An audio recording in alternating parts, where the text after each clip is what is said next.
Israel has confirmed for the first time that it has begun flooding some tunnels in Hamas network under Gaza with seawater. The confirmation is the latest development in the intense fighting that has engulfed the enclave. The United States has expressed concern that the move could endanger the hostages who are still trapped in Gaza.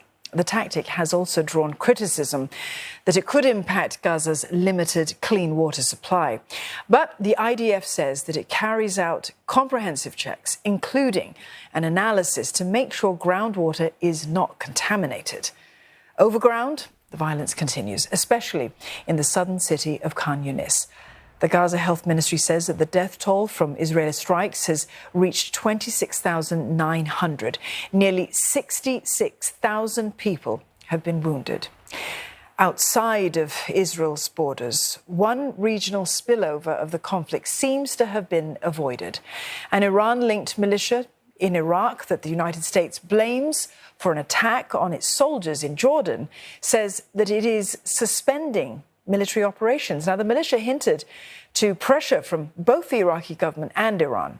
Iraq had been concerned that the US would launch a retaliatory attack on its territory after the incident in Jordan that killed 3 American soldiers.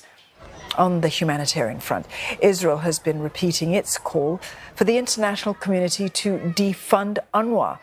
At least 9 countries have suspended funding for the agency, but top donor Norway has been asking these countries to consider the consequences of their actions.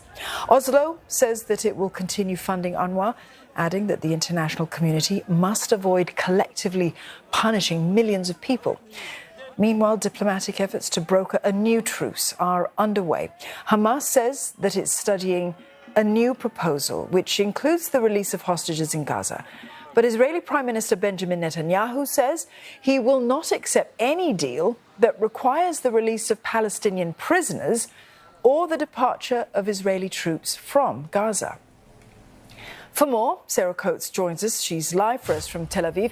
Sarah, Israel has now confirmed that it's flooding those attack tunnels under Gaza with this seawater. Could this impact the humanitarian situation in the enclave? It's already dire there.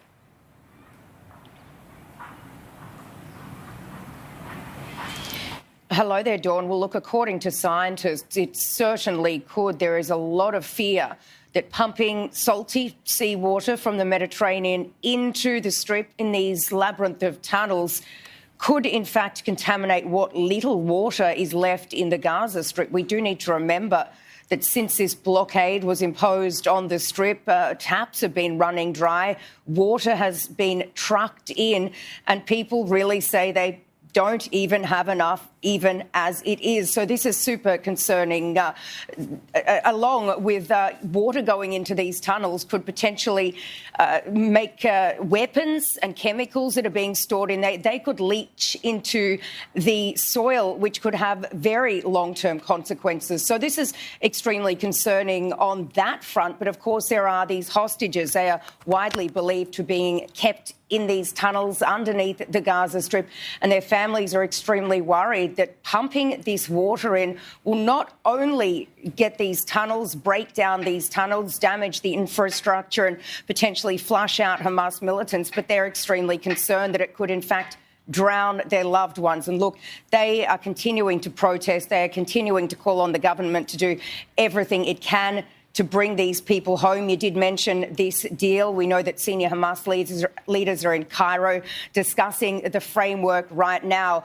And we did hear from a war cabinet representative quoted as saying that while this deal is hard to swallow, it may be the only chance to bring these people back.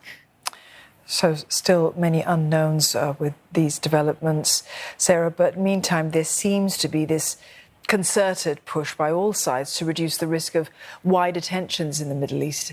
And that's even as President Biden says that he's decided on a response to the attack at the US outpost in Jordan. What more can you tell us about this?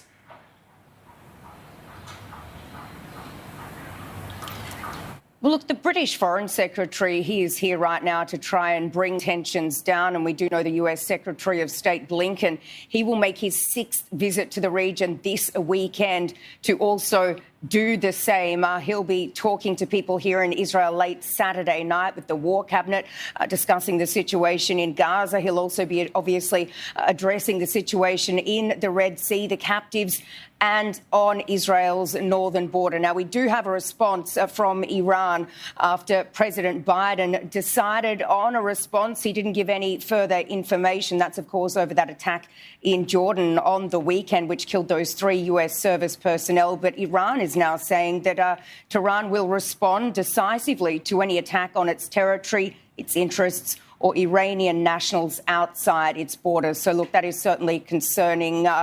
And as is the Red Sea situation. In just a few hours ago, the United States came out to say that the Houthis fired yet another missile at a ship. They say one of its destroyers intercepted that. But this has certainly been a growing situation since November, these constant strikes on ships travelling through that very important shipping route.